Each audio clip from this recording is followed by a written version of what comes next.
আমি এখন চলে এসেছি রানী বিনোদ মঞ্জরি গভর্নমেন্ট হাই স্কুলে। তো ওদের যে প্রশ্নপত্রগুলো ছিল রায় মার্টিনের বইতে, সেগুলোর প্রশ্নর আমি উত্তরগুলো করে দিচ্ছি, আর আপনারা সঠিকভাবে তুলে নেবেন এবং এই উত্তরগুলো আপনারা করবেন, পরীক্ষায় ভালো রেজাল্ট করতে পারবেন। তো আমি সময় নিচ্ছি না বেশি, আপনারা আমার চ্যানেলটাকে লাইক শেয়ার করে রাখবেন, সাবস্ক্রাইব করে রাখবেন, কেননা এই চ্যানেলটাতে টোটাল যতগুলো চ্যাপ্টার রয়েছে সমস্ত চ্যাপ্টারে আমরা ভিডিও আপলোড করব 2-1 দিনের মধ্যেই, এবং সমস্ত উত্তরগুলো এখান থেকে আমার কাছ থেকেই পেয়ে যাবেন এই চ্যানেল থেকে। তো চলুন আমি এখন শুরু করছি। আমি প্রথমে বইতে যে কোশ্চেনটা রয়েছে সে কোশ্চেনটা দিয়ে দিলাম, তারপর উত্তরটা দেখুন। কলকাতায় ঘোড়ায় টানা ট্রাম গাড়ি চালু হয় কত সালে? 1870 দশকে। দাগ মেনে নেবেন।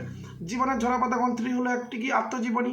তো দেখুন পরপর লেখা আছে, নারী শিক্ষা ও নারী অধিকারের সঙ্গে নিচে দেওয়া কোন বিবৃতির যুক্ত নয়? গ্রাম বার্তা বা প্রকাশিকা পত্রিকা। হিন্দু প্যাট্রিয়ট পত্রিকার প্রথম সম্পাদক ছিল না গিরিশচন্দ্র ঘোষ।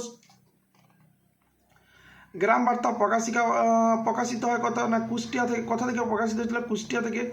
কলকাতা বিশ্ববিদ্যালয়ের প্রথম বিএ পরীক্ষা অনুষ্ঠিত হয় কত সালে? না 1859 খ্রিস্টাব্দে। নীল কমিশন গঠিত হয় কত সালে? না 1860 খ্রিস্টাব্দে। তো আপনারা বইয়ে সঠিকভাবে দাগ নিয়ে নেবেন। দ্বিতীয় চুয়াড় বিদ্রোহ নেতা কে ছিলেন? না দুর্জন সিং। হিন্দুস্তান যাযাবর ও পেশাদার ডাকাতদের উপদ্রব বলা হয় কাকে? কীভাবে? না সন্ন্যাসী ফকির বিদ্রোহকে। কোন বিদ্রোহকে? ভিল বিদ্রোহ নেতাকে ছিলেন শিবরাম। কাকে কাওয়ালির জনক বলা হয়? আমির খসরুকে কাওয়ালির জনক বলা হয়। আচ্ছা, তারপরে আছে আলালের ঘরের দুলাল গ্রন্থের রচয়িতা কে? পারিচাঁদ মিত্র। আলালের ঘরের দুলাল গ্রন্থের রচয়িতা পারিচাঁদ মিত্র। ইংল্যান্ড কেকের দেশ হিসাবে পরিচিতি লাভ করেছে, ঠিক না ভুল? ভুল। সাঁওতাল বিদ্রোহ হুল নামে পরিচিত, ঠিক। বিবৃতি, 19 শতকে বাংলার নবজাগরণের ব্যাপ্তি ছিল খুবই সীমিত। ব্যাখ্যা 3 এই নবজাগরণ শুধুমাত্র পাশ্চাত্য শিক্ষার শিক্ষিত প্রগতির সমাজের মধ্যে সীমিত ছিল। 3-2 বিবৃতি, নীল বিদ্রোহ ছিল ধর্মনিরপেক্ষ বিদ্রোহ। হিন্দু মুসলমান যৌথভাবে বিদ্রোহ পরিচালনা করেছিল। স্থানীয় ইতিহাস বলতে কী বোঝায়? 3-1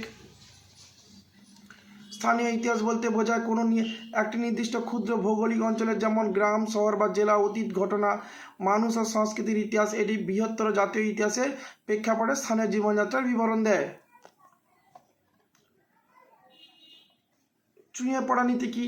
না চুঁয়ে পড়া নীতি ছিল ভারতের ব্রিটিশ শিক্ষা প্রসারের একটি নীতি। এই নীতি অনুযায়ী প্রথমে সমাজের উচ্চ মধ্যবিত্ত শ্রেণীর মধ্যে ইংরেজি শিক্ষা চালু করা হবে এবং আশা করা হয়েছিল যে এই শিক্ষা ধীরে ধীরে চুঁয়ে বা ছড়িয়ে পড়ে সাধারণ মানুষের কাছে পৌঁছাবে। অভ্যুত্থান বলতে কি বোঝাও? অভ্যুত্থান বলতে সাধারণত বোঝায় প্রচলিত ব্যবস্থার বিরুদ্ধে হঠাৎ করে জনগণের স্বতঃস্ফূর্ত সহিংস প্রতিরোধ বা বিদ্রোহ। এটি একটি সংগঠিত বিপ্লবের চেয়ে কম সুপরিবর্তিত হতে পারে এবং এর লক্ষ্য তাৎক্ষণিক পরিবর্তন আনা।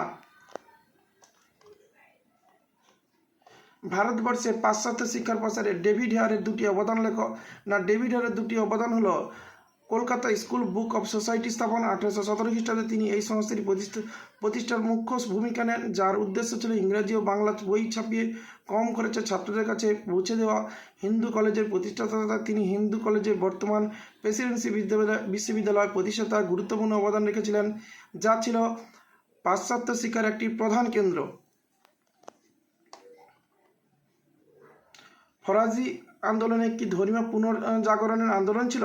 হ্যাঁ, ফরাজি আন্দোলন মূলত একটি ধর্মীয় পুনর্জাগরণের আন্দোলন ছিল। এর প্রধান উদ্দেশ্য ছিল ইসলাম ধর্মের মূলনীতিগুলিতে ফিরে যাওয়া এবং বিভিন্ন অনৈসলামিক আচার এবং কুসংস্কার দূর করা।